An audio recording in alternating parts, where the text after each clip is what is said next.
Good afternoon, good evening, good night, folks. Welcome to this management consultant event. Today's call is a McKinsey live case interview demonstration, and we've got a treat for you today. Thank you so much for tuning in from wherever you're calling in from, whether you're listening live on Zoom or on LinkedIn or YouTube or elsewhere on social media, or if you're tuning in after the fact from the Strategy Simplified podcast. Glad to have you with us. I'm your host, Japheth Mast, and exciting time to be with you today. There's a lot happening in the industry right now if you look at the news cycle. And so just glad to be with you today. Two quick announcements here before we get into a few more announcements. Number one is that we just dropped a brand new top consulting firms ranking.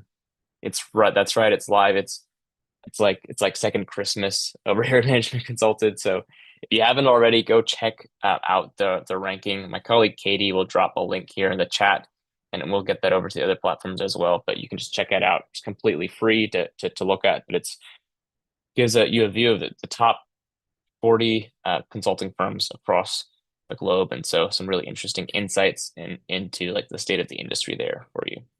So make sure to check that out.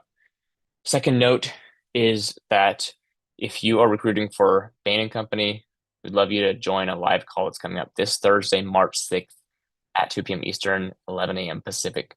We're going to be breaking down what it takes to get a job there. And so, as I'll mention here in just a sec, Bain is conducting a burst of like just-in-time hiring for a couple of its roles, namely the associate consultant and the consultant role.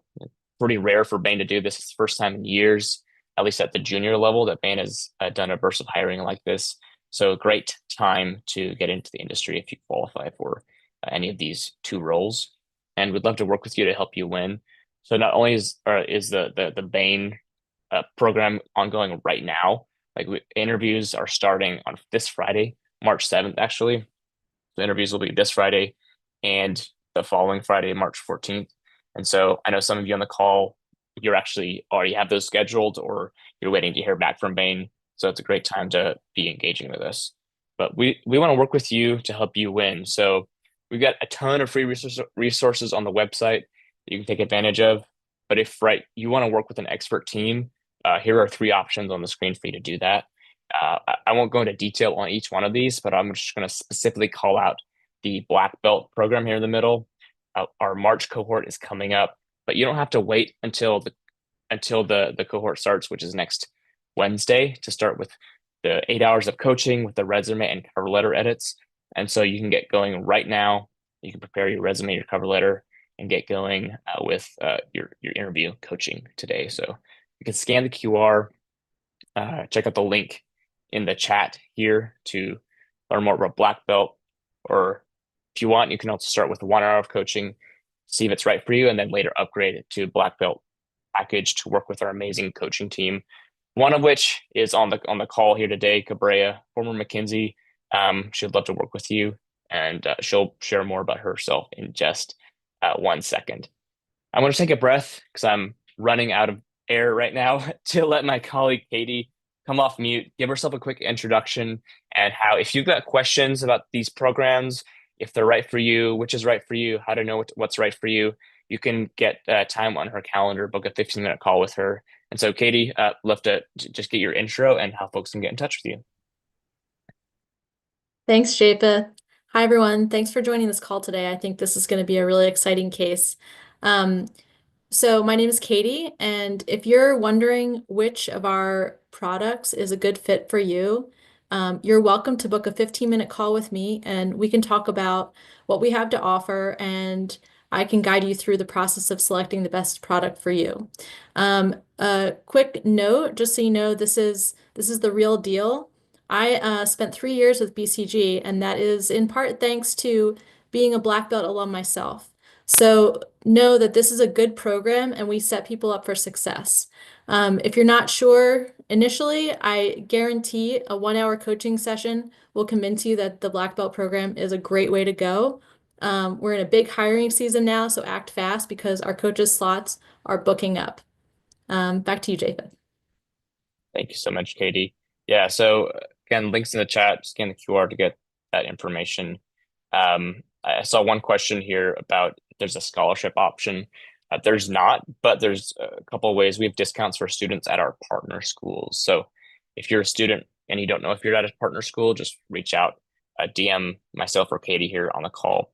Um, as well as you can just start small, right? Start with the 1 hour and like, pay as you go. Amazing. All right. Well, we get to learn from, hear from, watch Cabrea as she leads a case. So, Cabrea, would love to just hear a little bit from you. So, I'll give you the floor for just a quick introduction. Yeah, thank you so much. Hi, everybody. So my name is Kabreya. The way I describe myself is I was a career consultant who then pivoted to working in the civil service. So I started my career out at PwC, where I largely supported tech strategy at Fortune 500 companies.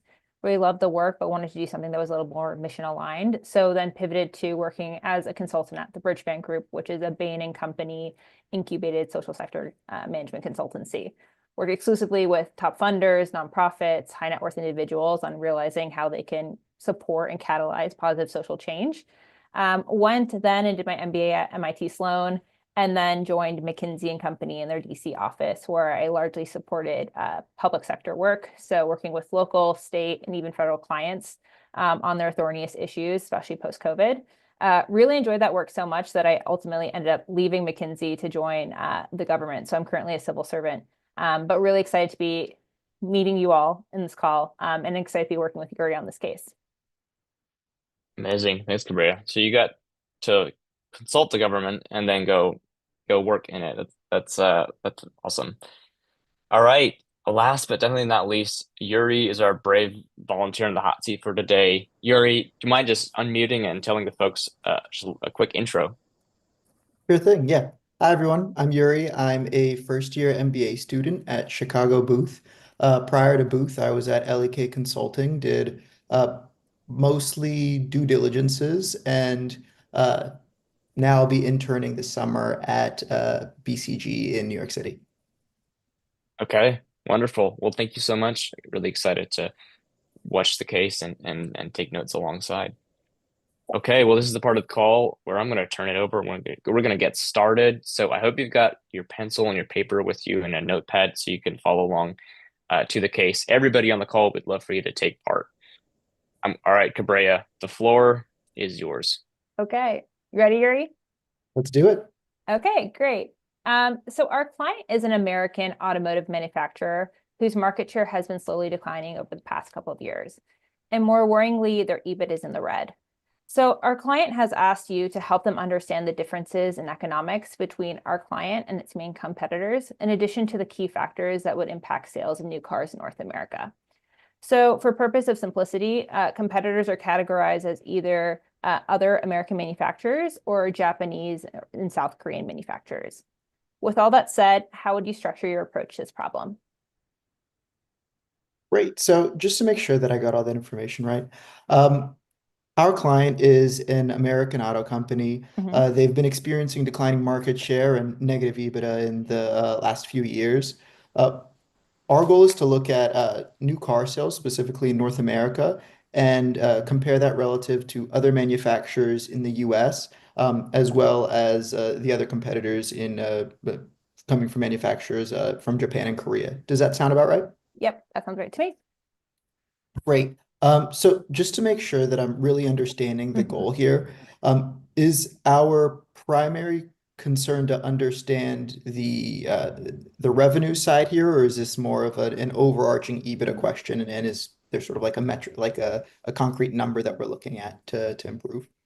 Yeah, so we're still working with the client to figure out what the North Star would be. But I think in general, what they're concerned about is the fact that one, market share has been slowly eroding, and two, the fact that there is an EBIT problem. So I would look at both.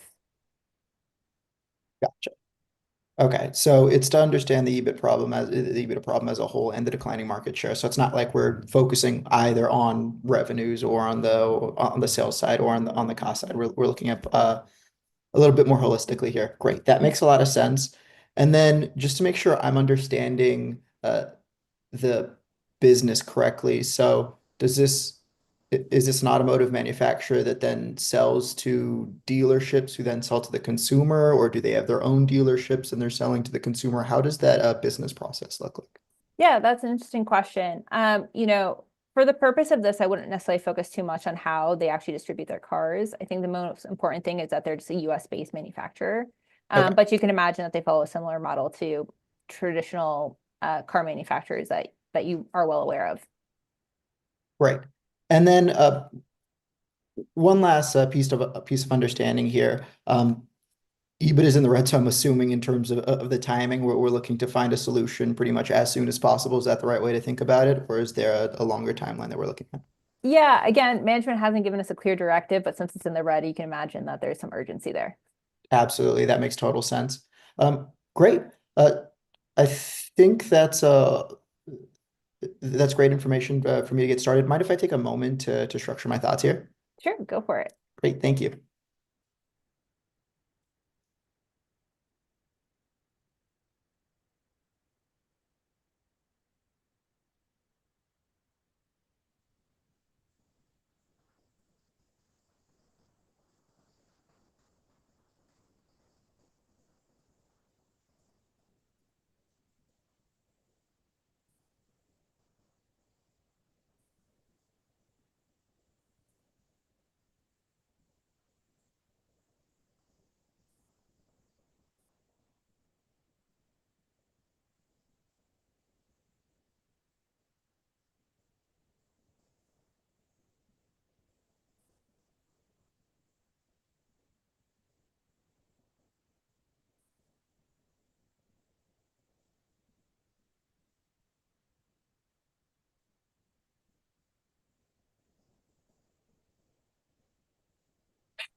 Great. So, in thinking about this problem, a couple approaches that I want to take this. So, first, I would love to get a better understanding of our clients' unit economics, and then moving to understand sort of the competitive environment as a whole and how we would benchmark to them with them. Mhm. So, starting with our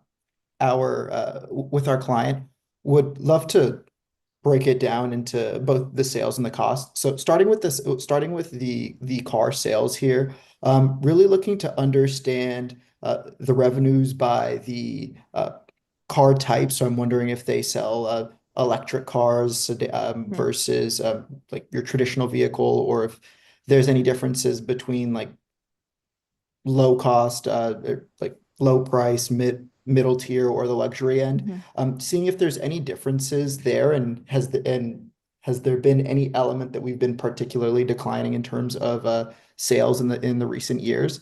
Um, Looking more so on the cost side, on that side, I would break it down into both the variable and fixed cost elements. So, fixed costs when associated with the car manufacturer, I'm thinking of the facilities where they're manufacturing these cars, the insurance associated with that, maybe even like safety inspections that they would need for each car, for like the overall car. On the variable cost side, I would think of the labor associated with manufacturing these cars, the raw materials, the distribution elements Mhm. of getting materials from one point to the other and getting the car ultimately to the dealership.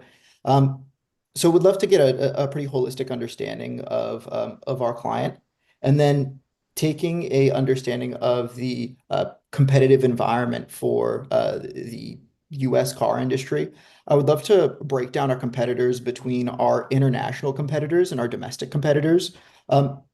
So starting with the international competitors, would still love to get a sense of the unit economics and see how we compare to them. My initial thought is that maybe that our costs might be higher relative to the international market. And that maybe is allowing these international car manufacturers to price similar vehicles at a lower price that is then shifting the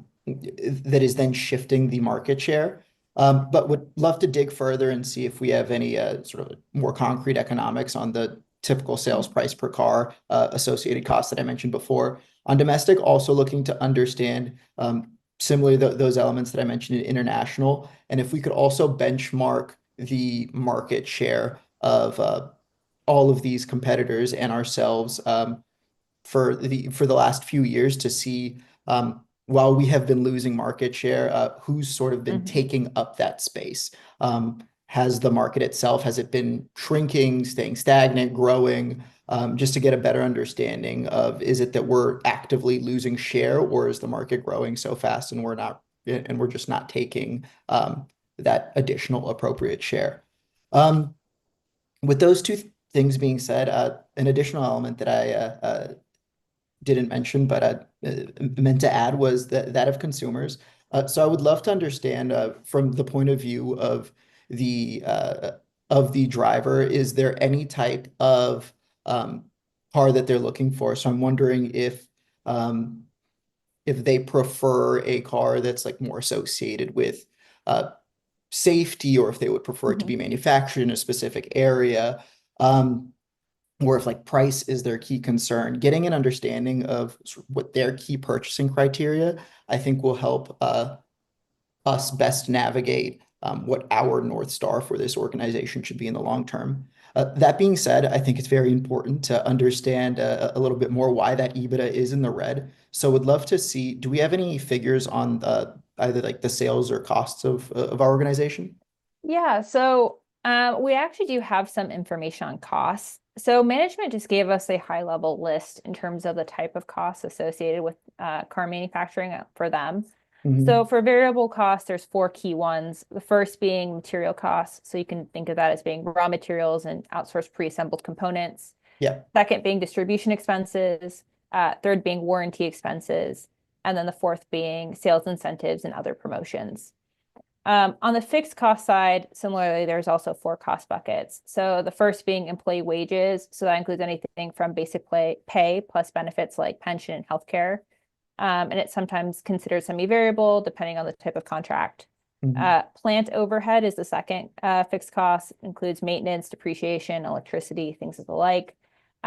Third cost being marketing expenses, and then finally capital investment, which would include anything from new plants, refurbishing plants, decommissioning plants, and just general R&D.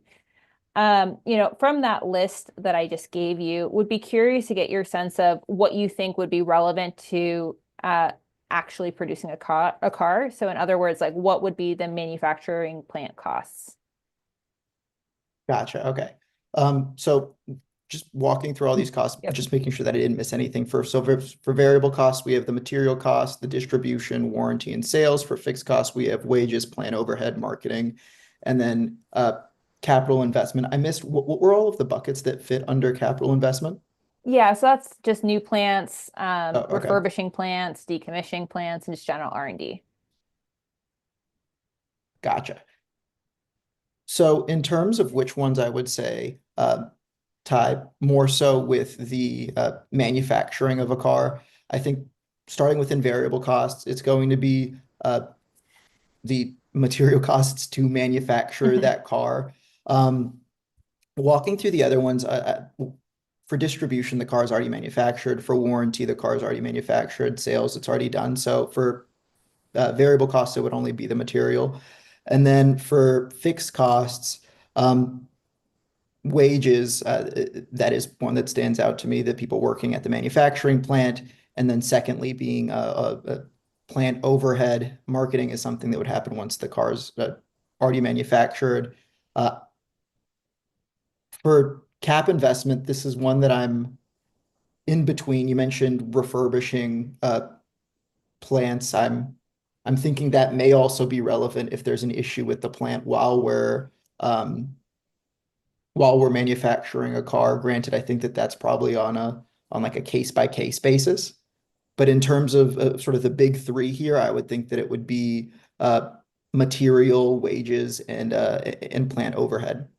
Does that make sense? That makes sense to me. And I know your point, totally understand about capital investment. Though it's part of the company's general expense, I do think there is some room to consider the plant specific investments as being related to producing a car. Gotcha. Okay. Great. Our research has just shows that we've done shows that the average car that our client produced costs $9,000 to build. We know it takes 20 hours per vehicle to build a car, and that assemblers earn $35 per hour, but the actual cost the client incurs is actually $85 per hour once we include benefits and things of the like.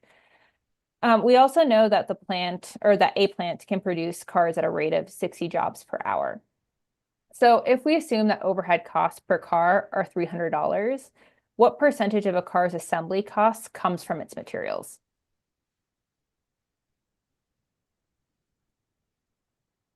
Right. So just to make sure that I got all of that right.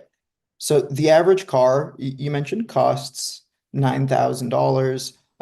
It takes approximately 20 hours per vehicle. An assembler is making $25 an hour, but after considering all of the 35. other 35. Yes.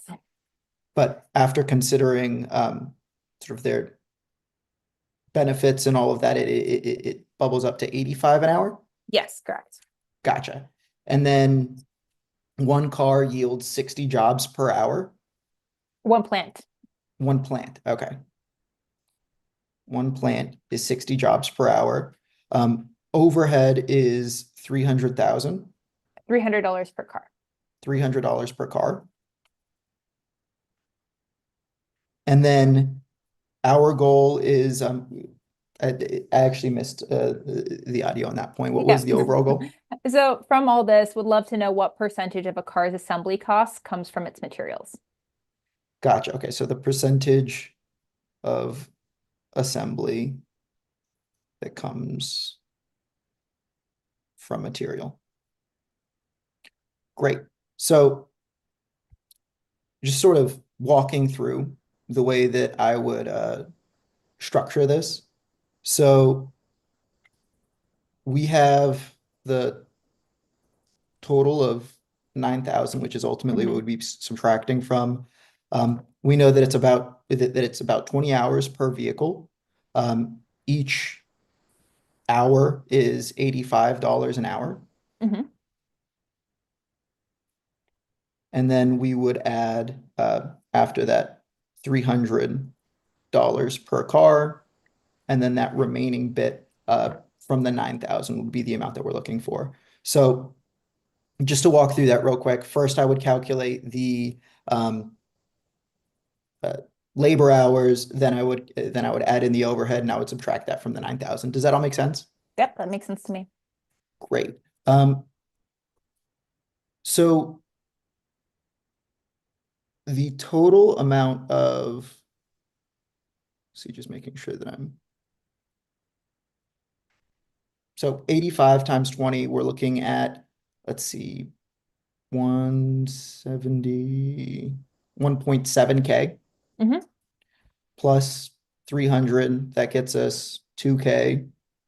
And then the 9K minus 2K, that's going to get us 7K. And we're looking at, so it's 7,000 in material costs. So 7 divided by 9, that's going to be close to, what is it? 77%, 75%. Roughly 75% of all assembly costs come from material costs. So a big chunk of our associated costs in manufacturing a car comes from materials. I'm wondering if it's the same for our competitors. Are they getting more favorable rates? And like, are their average costs per car also similar? Do we have any details on sort of how we benchmark relative to competitors, both international and domestic? Yeah, so we do have some research about our sharpest competitor, which is a Japanese manufacturer. So it takes them 5 hours less to assemble each car, and their workers only cost the company $60 per hour, and that includes benefits. However, both material costs and overhead costs are roughly the same. So from this information, could you estimate the average production cost for a competitor's car? Absolutely. Just making sure that I got that. So the Japanese competitor, they're able to produce a car in 5 hours less, so in 15 hours, and instead of 85 an hour, it was 50, 60. 60. I'm glad that I'm checking. Yeah, absolutely, we can calculate that. You mentioned that overhead and the material costs are roughly the same, correct? Yes, exactly. Great. So to calculate the amount saved here, I mean, we really could just walk through the same process again. So we know it's about 7,000 in material costs, overhead's going to be 300, and then the new cost per labor, that's going to be the $15 an hour times times 60. So that's going to be about nine about 900. Just making sure that I got that right. 900 sounds right to Yeah, me. 900's right. So 7,000 plus 300 plus 900, that's going to get us to about 8.2 thousand. So 8.2 thousand as opposed to 9K. The Japanese competitor, they're saving $800 per car relative to us. So their costs are a little less than 10% lower. We'll call it 8% lower. I mean, I'm imagining that the car manufacturing industry I'm trying to recall it from a case from what I recall, I think they have fairly tight margins. So, I mean, if the Japanese manufacturer is saving 8%, that could be a pretty sizable amount. And I'm wondering, is that difference for us, at least the difference, but if we were to save 8%, would we no longer be in the red? Do we have any details on how close we are to the red? Are we like Unfortunately, 2% we in the don't red? have that information Okay. yet.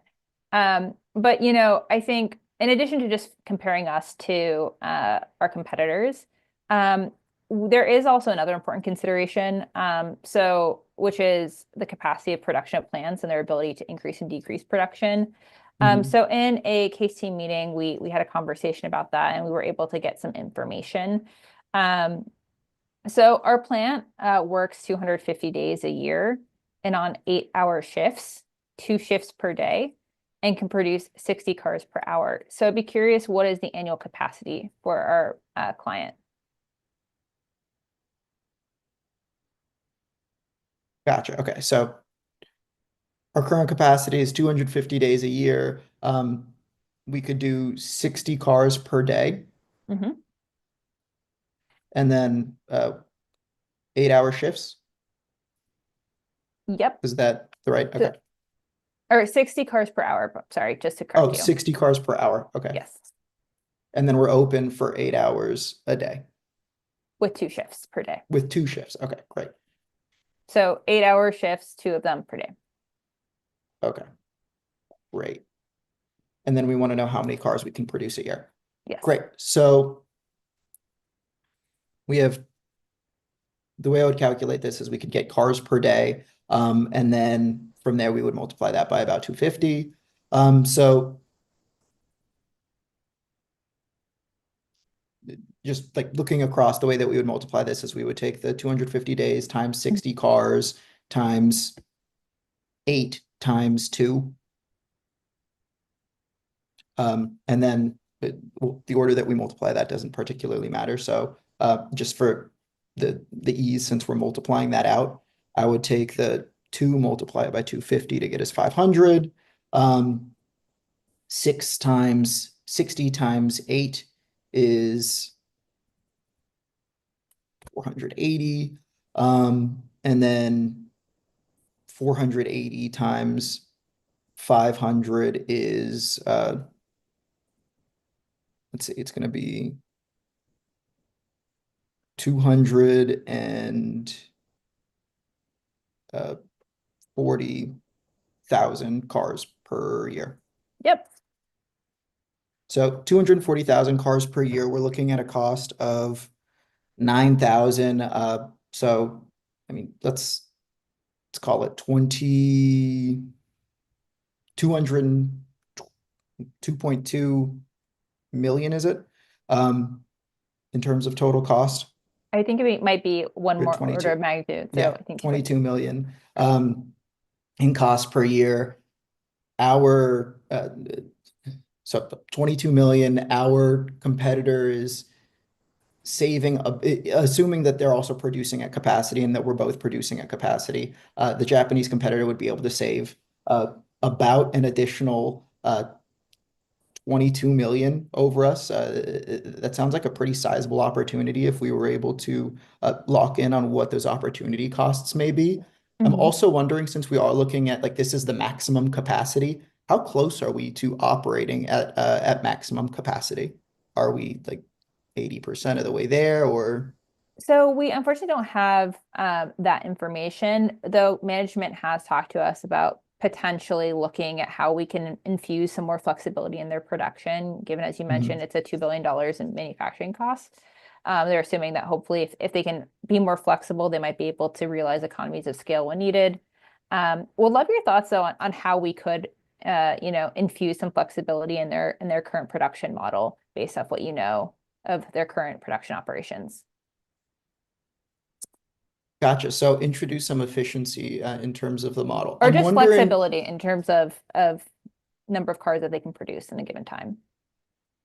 yeah. Well, looking at the Japanese manufacturer, the first thing that stood out to me is that they're able to produce a car in 15 hours. I'm wondering are there elements maybe that we could take from that Japanese manufacturer to flex up how quickly we can produce a car. So then instead of making 60 cars an hour, we're able to produce 80, 90 cars an hour. I think closer to 75 cars an hour.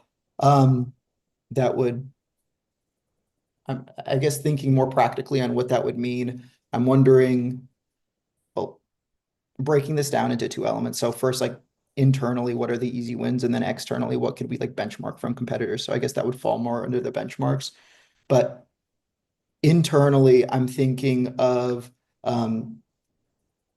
are we investing in like automation, or is a lot of this like manual work? Are we fully utilizing the time of our employees, or is it like the first half of an 8-hour shift is productive and then the latter half might not be as efficient?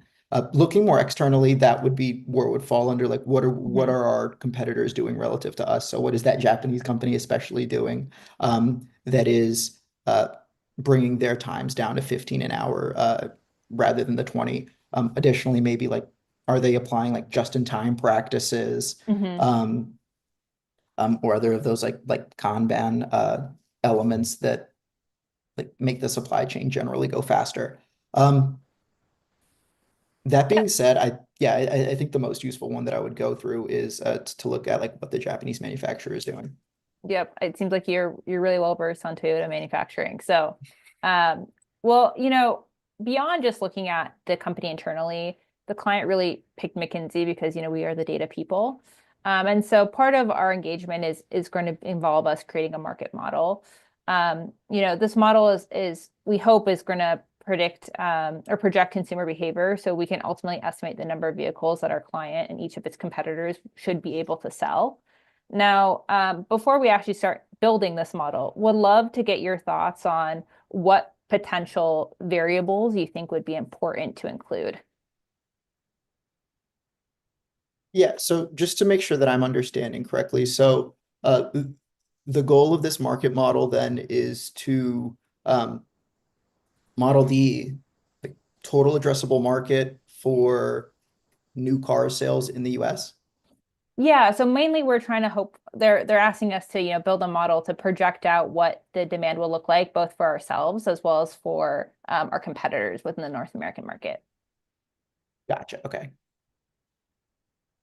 Great. So in and for this model, are we looking for it in terms of dollars, or are we looking in terms of like cars? I think you need to Cars, think right? about in terms of what variables, what inputs you would think Okay. would be relevant. So you don't necessarily have to think about dollars or cars. Yeah, absolutely. That makes sense. Um, so I guess in terms of what variables are relevant, I,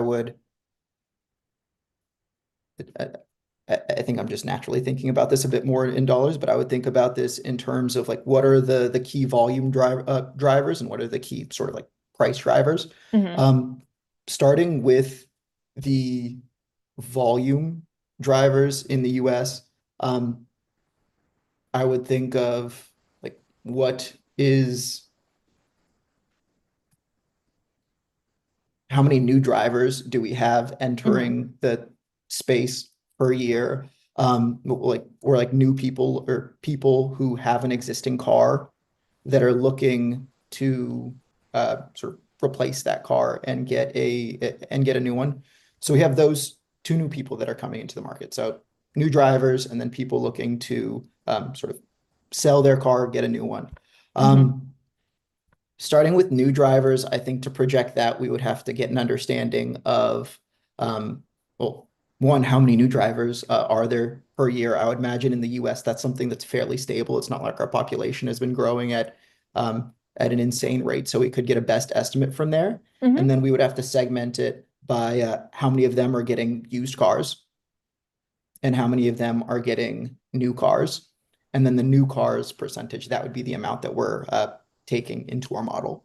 For the people who are looking to sort of just get another car, retire their current car, I would think that we would want to know what is the average turnover per car. I think it's, I know we don't necessarily need this number, but I thought it was something of like 6 or 7 years. I feel like I saw hmm that somewhere. But to see like how long does a typical person have their car, and then we could just take the existing driving population and divide that by that like number of years to get a new car to get how many people are looking for a hmm car in a given year. Um, and then beyond the people who are retiring the car, another element is just people who are looking to uh, get a like a second or third new car. So this is going to be looking at a bit more like affluent individuals, which I imagine is probably going to be the smallest segment of the three that I mentioned, hmm but still may make up 10-20% of the market, depending on how we look into that. Totally. And then, Actually, that's actually a great list. But actually, the client is here. So do you mind giving us a quick wrap up of what we've done so far as a status update? yeah, absolutely. So our goal was to get an understanding of um, how our market share and how and why the EBIT has changed and why the EBITDA is in the red.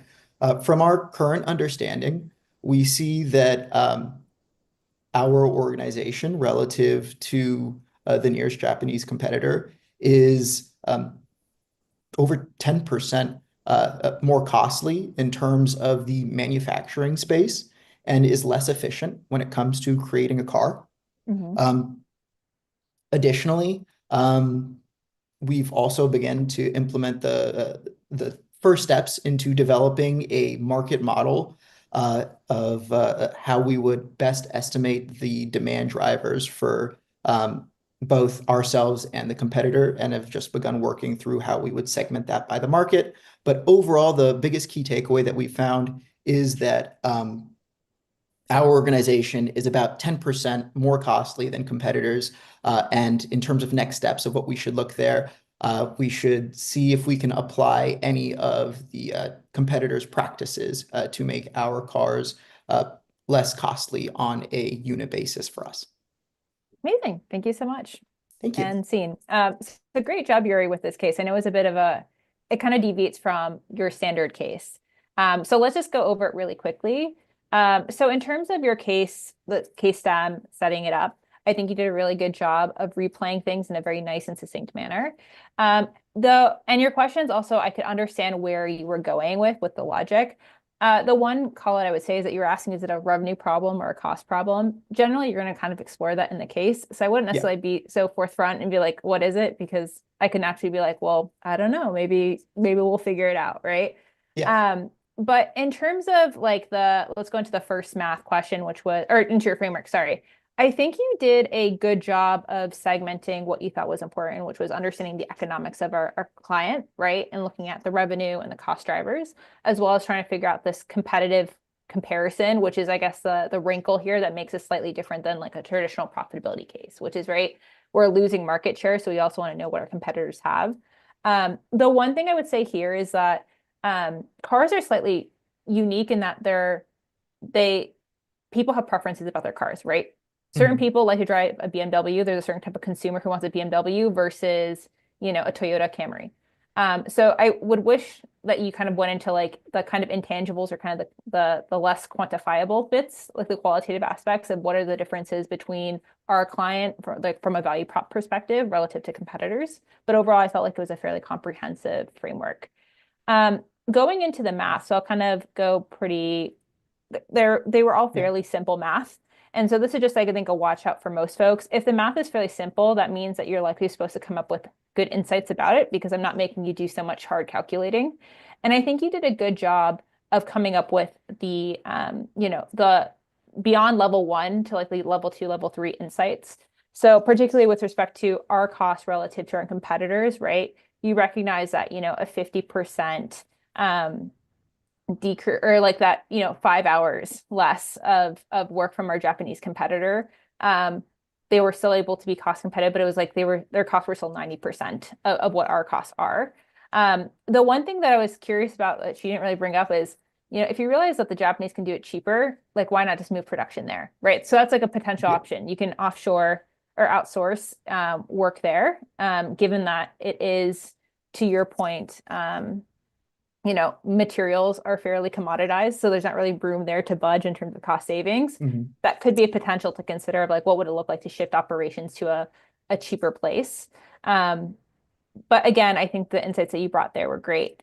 Then rounding it out, I guess, to the model, which again, I'm assuming you've never been asked what are some variables to consider when creating a model, but that is something that McKinsey does do. Oftentimes people want to leverage our data analytics. Um, I think you did a good job. You were focusing more, I think, on the volume aspect. I think there are some also qualitative things just to understand, which is like consumer demographics, like who are the consumers, what is their disposable income, what are their personal preferences. You mentioned some stuff in your framework, which I thought I was waiting for you to bring up, like, you know, are they considering safety as a bigger factor relative to something else? Mhm. But I think overall you dealt with the ambiguity of that question fairly well. And then the wrap up, I think you were able to distinctly bring it together in terms of what we did and also next steps, especially given that in this case, we didn't really fully answer the question. There was still more work to go. But we wanted to get a status update to, a our client. So I would say good job on dealing with the ambiguity. There's some things here that are slightly more specific to the automotive industry that I think not many people would know, such as the commoditization of materials. But overall, great job. Great. Thank you. Awesome. Thank you so much, Yuri. Well done. Thank you, Kabreya, for leading a very interesting case. Okay, well, we're going to transition to some Q&A with the last couple of minutes that we have left. So how this is going to work is that you can just type in your questions, and we will kind of take them one by one.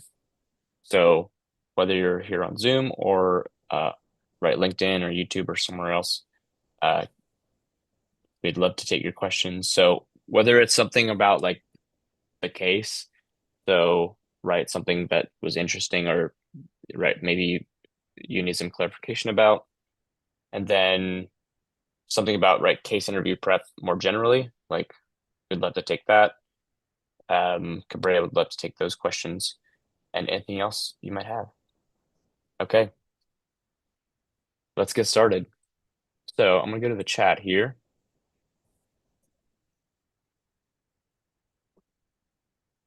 So Trenton has a question about how would we go about getting sector-based data on market share?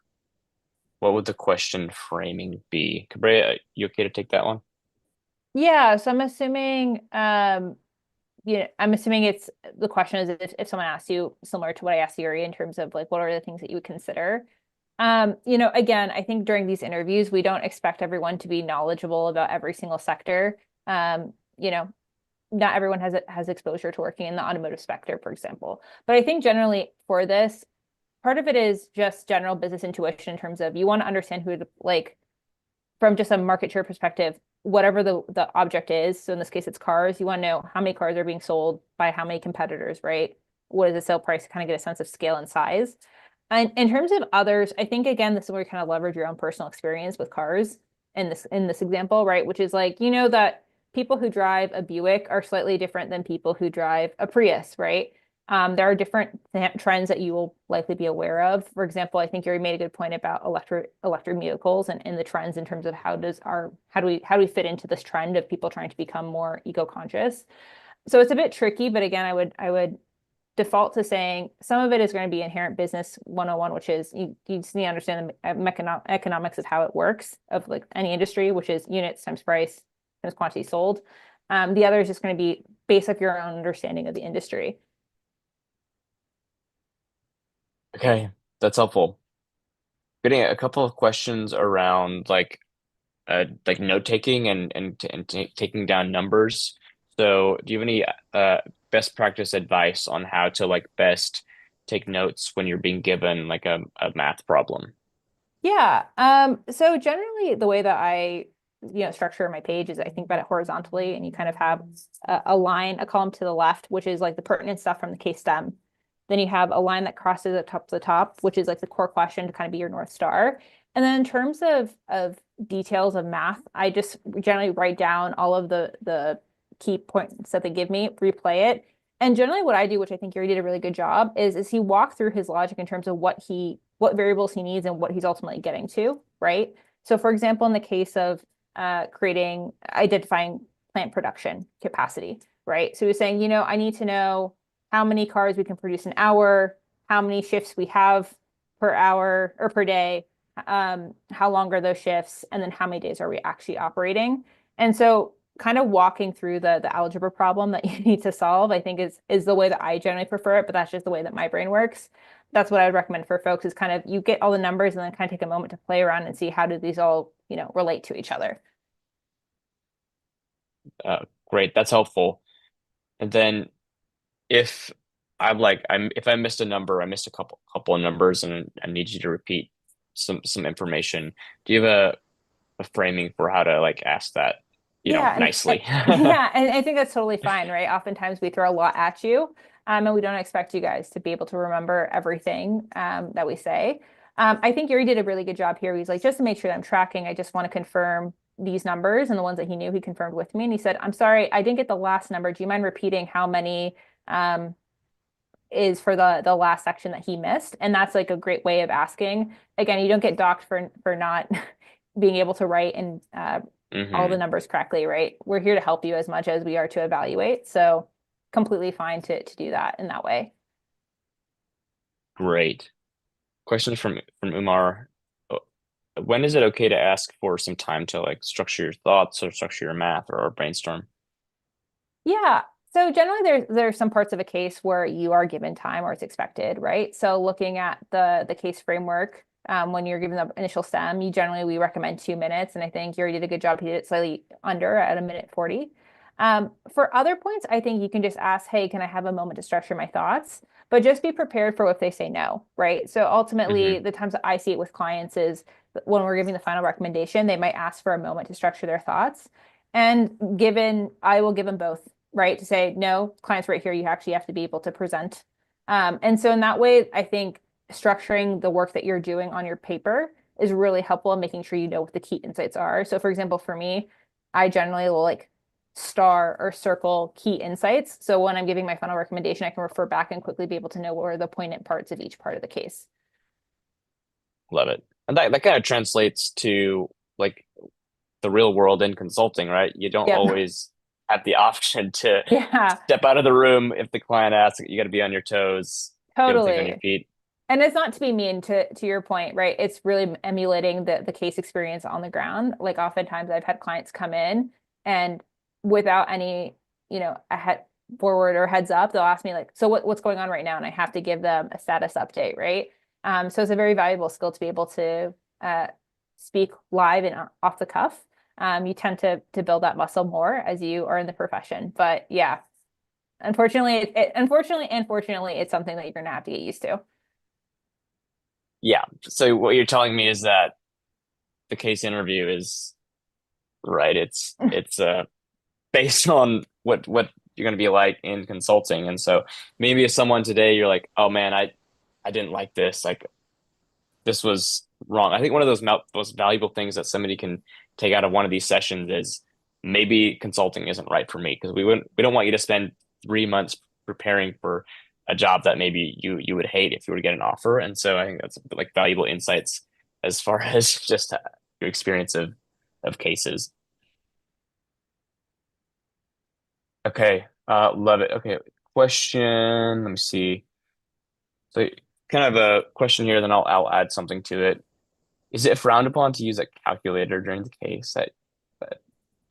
So I'll let you answer. yeah, so generally it's assumed that you should be able to do all the calculations without a calculator, namely because it's supposed to emulate, oftentimes you're with a client and you're doing back of the envelope math. So all the math really should not be something that's like very difficult to do.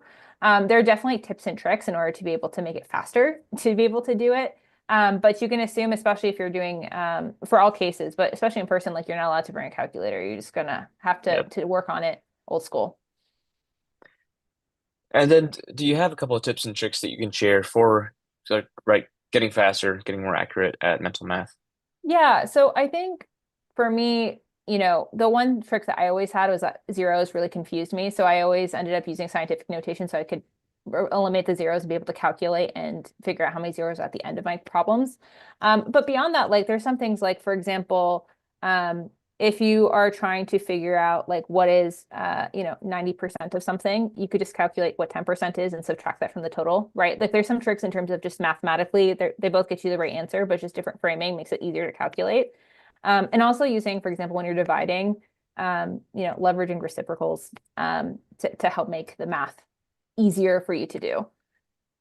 Absolutely.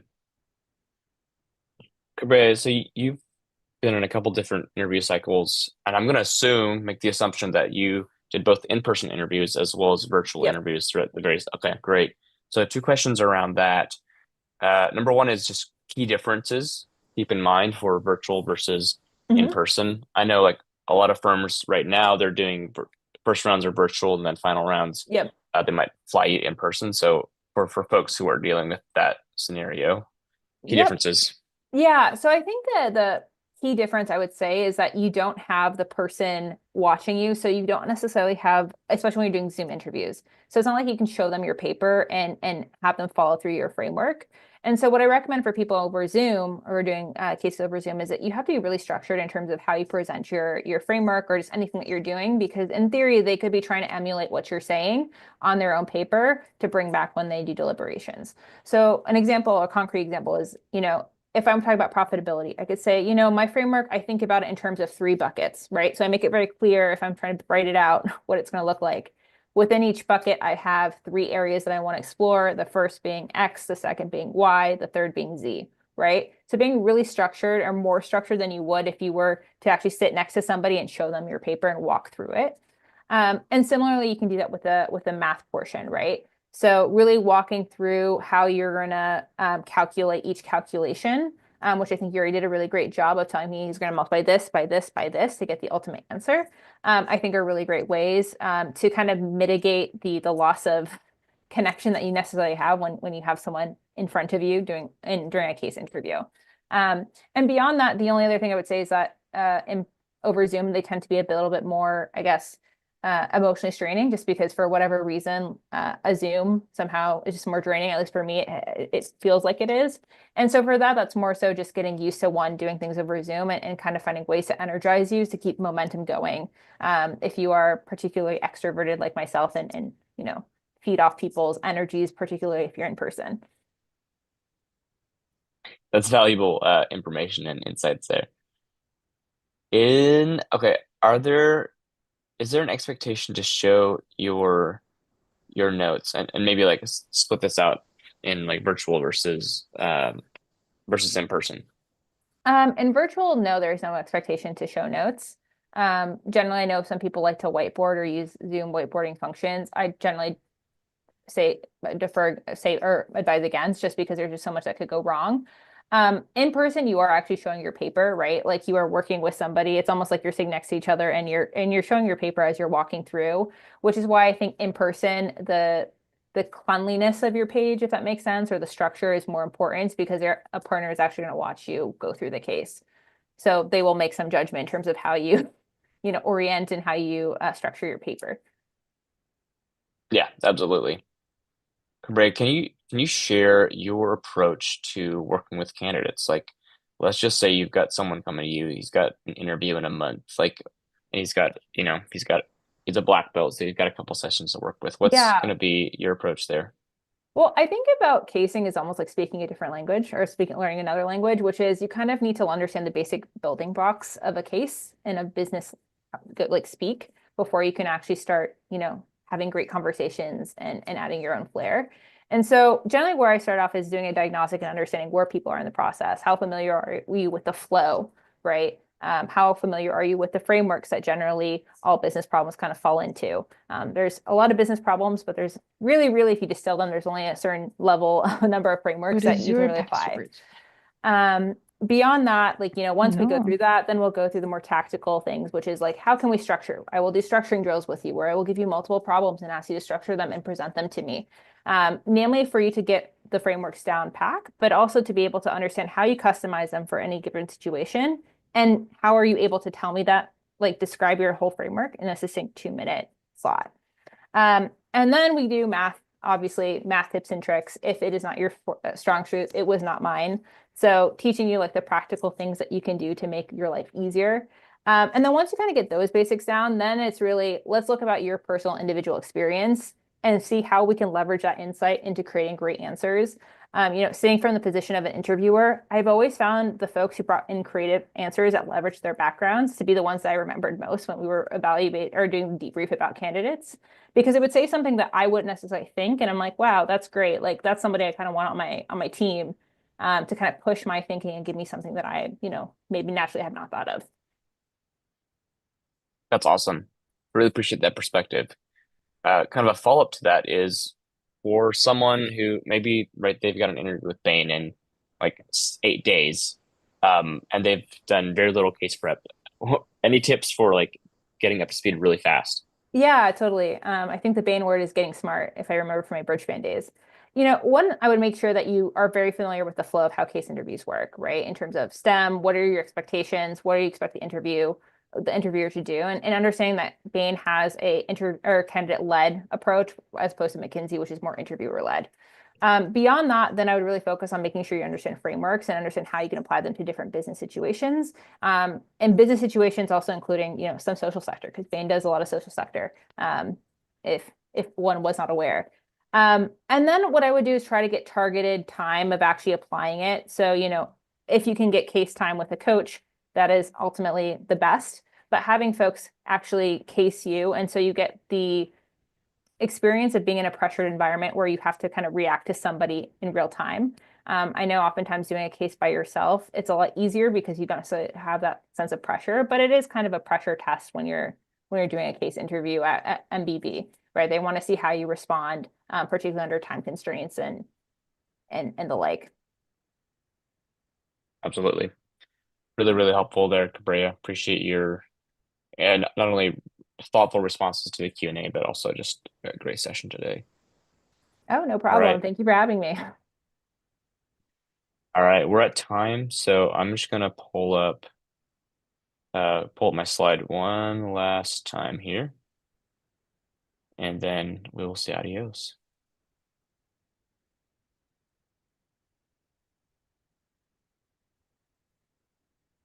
So I can get this to work.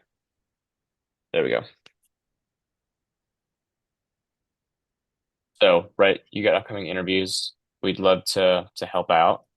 You got the QR code here. Check out the links in the chat for info on coaching, and Kabreya generously put her email here in the chat.